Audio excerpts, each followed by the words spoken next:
네, 같이 한번 시장을 보도록 할게요. 일단 오늘 시장을 전체적으로 봤을 땐 하루 종일 시장을 주도했던 종목은 없는 것 같습니다. 물론 화일약품, 우리바이오 이 종목들이 강했죠. 화일약품은 상승 출발한 지 얼마 안 돼서 빠르게 상한가에 들어가기도 했고요. 우리바이오도 결국 마지막에 상한가에 들어갔죠. 그럼에도 불구하고 하루 종일 시장을 이끈 것 같다라는 느낌은 안 들어요. 우리바이오 같은 경우에는 여기에서 강했지만 요 뒤에서는 그렇게 먹을 만한 폭이 별로 없었거든요. 마지막에서야 이렇게 조금 상승을 보여줬었지, 여기서는 그냥 횡보 정도만 했기 때문에 먹을 폭이 없었다라고 보고 이 종목이 이런 시간대에 주도했다라고 생각은 들진 않지만 뭐 어쨌든 강한 종목은 맞아요.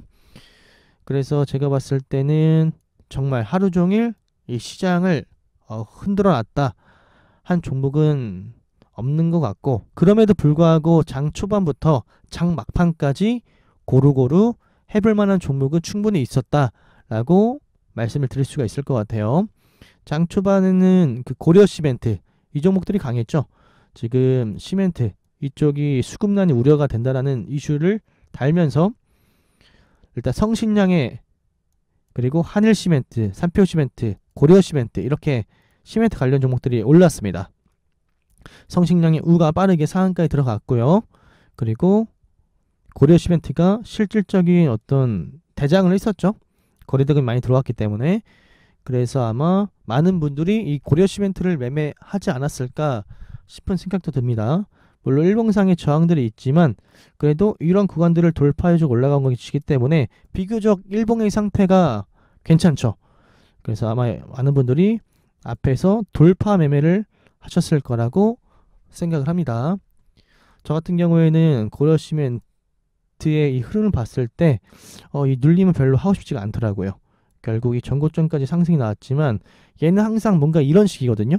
고려 시멘트 같은 경우에는 눌림에서 뭔가 좀 정석대로 흘러가다기보다는 약간 좀 기분 나쁘게, 기분이 좀 찝찝하게 흔들면서 올라가거나 아니면 마지막에 이렇게 빼버리는 흐름이 많았기 때문에 저는 뭐 정형적인 어떤 그런 그림이 나와도 고려 시멘트 같은 경우에는 눌림 매매를 해볼 생각은 하지 않았습니다.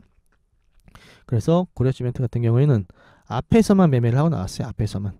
뒤에서는 아예 건들지도 않았고 앞에서만 여기서 이렇게 매매를 잘 하고 나왔습니다. 그래서 시멘트 관련 종목들은 고려 시멘트만 했습니다. 성신량의 한일 시멘트, 삼표 시멘트는 거의 하지도 않았고요. 그리고 그 다음에 나온 테마가 대마 관련 종목들이죠. 대마. 그쵸. 우리바이오가 정말 강했습니다. 요때까지만 해도 뭔가 좀 답답한 흐름이었는데 여기 뚫고 나가면서 시원시원하게 올라가졌죠. 그래서 저 같은 경우에는 여기 돌파할 때 샀다가 한 4~5% 정도에서 팔았고요. 그리고 이런 구간에 사서 팔고 나왔고 뒤에는 딱히 매매를 하지 않았습니다. 우리바이오 같은 경우에는 저는 요새 돌파를 위주로 매매를 많이 하는 것 같아요. 약간 시장이 돌파에 적합한 시장인 것 같아요. 제가 봤을 땐. 그리고 중간에 화일약품을 봤는데 얘가 역전을 하더라고요. 우리바이오가 원래 대장이었고 원래 맨 처음에 마이다스 AI가 강했어요. 제일 상승률 면에서는. 하지만 관리 종목이기도 하고 대금이 너무 안 붙기 때문에 당연히 이 종목은 매매할 수가 없었고 대장주는 우리바이오라고 생각했는데 화일약품이 순간적인 힘을 보여주면서 얘가 역전을 했고 디커플링이 좀 나더라고요. 얘가 이런 하락을 할 때 화일약품이 이렇게 쭉쭉 치고 올라가더라고요. 그래서 결국 대장이 역전됐고 화일약품이 상한가에 들어갔습니다. 이 화일약품에 대해서는 매매를 하지 못했습니다. 우리바이오가 이미 대장으로 있기 때문에 역전한다고 해도 잠깐 역전하고 다시 떨어질 수도 있다라고 저는 생각을 했었기 때문에 화일약품에서는 매매를 못하고 나왔습니다. 그리고 중간에 박셀바이오, 넥스트비티 이런 종목이 올랐었는데 박셀바이오가 여기를 좀 시원하게 돌파해 주길 바랬습니다. 일봉상 48400 보시면 그렇게 그어놨거든요. 이런 구간이 저항 구간대예요. 그래서 여기를 시원하게 돌파를 해보면 조금 매매를 해볼까 대기를 하고 있었는데 결국 못 가더라고. 이렇게 행보치다 이렇게 돌파해주면 좀 사보려고 했는데 못 갔기 때문에 종목은 거의 건드리지 않았습니다. 넥스트비티도 당연히 안 했겠죠. 그리고 게임주 이 종목 같은 경우에는 사실 그 이슈가 있었죠. 보면 이슈가 있던 걸로 기억하거든요. 타이곤 모바일, 열혈강호 글로벌 이 게임이 사전 계약 300만 명을 돌파했다라고 뉴스가 뜨면서 이렇게 그 상승을 했거든요. 근데 저는 요거에 대한 어떤 빈지털이 정도? 여기에 음봉이 있으니까 여기까지 뭐 가주겠지. 하지만 뭐 상한가까지는 기대는 안 했었습니다. 그런데 바로 꽂아버리더라고요. 하지만 이렇게 급작스럽게 저런 재료를 달고 올라가는 종목들은 뭐 차트적으로 봤을 때도 기술적 반등 정도 자리라고 보았기 때문에 주도주라고 생각은 안 했어요. 그래서 매매는 하지 않았고, 그리고 중간에 살짝 정체기가 있었는데 그때 제가 어떤 종목을 했냐면 공구음원을 매매했어요. 공구음원이 제가 어제 말씀드렸던 그런 차트죠. 신규 상장주인데 이런 구간들을 돌파해주는, 제가 어제 유일로보틱스 그리고 오토행을 가지고 얘기를 했었죠. 그래서 공구음원을 매매를 하고 나왔습니다. 이것도 돌파예요. 이것도 제가 돌파로 매매를 하고 나왔습니다. 돌파, 그쵸?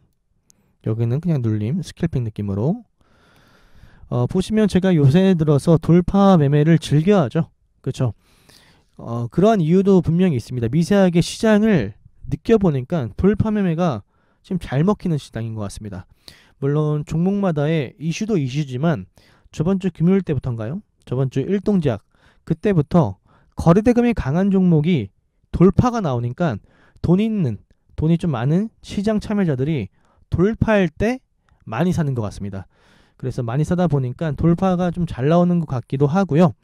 그리고 그렇게 잘 나오다 보니까 세력들까지도 이 상승할 때 어느 정도 차익 실현을 많이 해서 그런지, 수익을 많이 내서 그런지 이 눌림에서 비교적 상승이 좀 답답한 것 같습니다.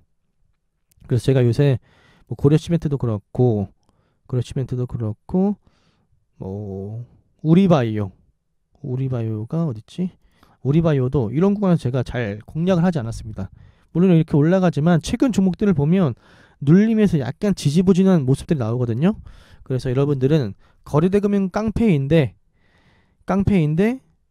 깡패인데다가 상승률도 어느 정도 높고 그런 모습을 그리다가 눌림에서 다시 반등이 세게 나오는 종목이 있을 때 그때부터 눌림에다가 조금 더 신경을 써서 매매를 해도 늦지 않습니다. 제가 볼 때는 지금은 돌파 때 이런 구간에서 수익을 더 크게 주는 것 같아요. 그래서 저도 요새는 돌파를 위주로 매매를 하고 있습니다. 버키 같은 경우도 많은 분들이 이런 눌림을 공략하시잖아요. 그쵸? 하지만 앞에서 어느 정도 실현을 했기 때문에 이런 구간에서 반등이 잘 안 나오는 모습을 여러분들께서 보실 수가 있습니다. 그쵸? 반등이 잘 안 나오죠. 우리바이오 같은 경우에도 정말 이 종목이 주도주라고 했으면 이런 구간에서도 이렇게 반등이 나와줘야 되거든요. 근데 그런 것도 아니고 얼마 전부터 계속 그러한 흐름이 조금 보여지는 것 같아서 저도 장초반부터 좀 돌파에 좀 집중하면서 매매를 하고 있는데, 여러분들께서 너무 돌파를 누군가가 한다라고 해서 따라하기보다는 여러분들이 하시는 매매를 조금 더 보완해 나가고 다져나가면 더 좋을 것 같습니다. 물론 돌파에 대해서도 조금씩 여러분들이 공부를 해 나가셔야 되겠고요.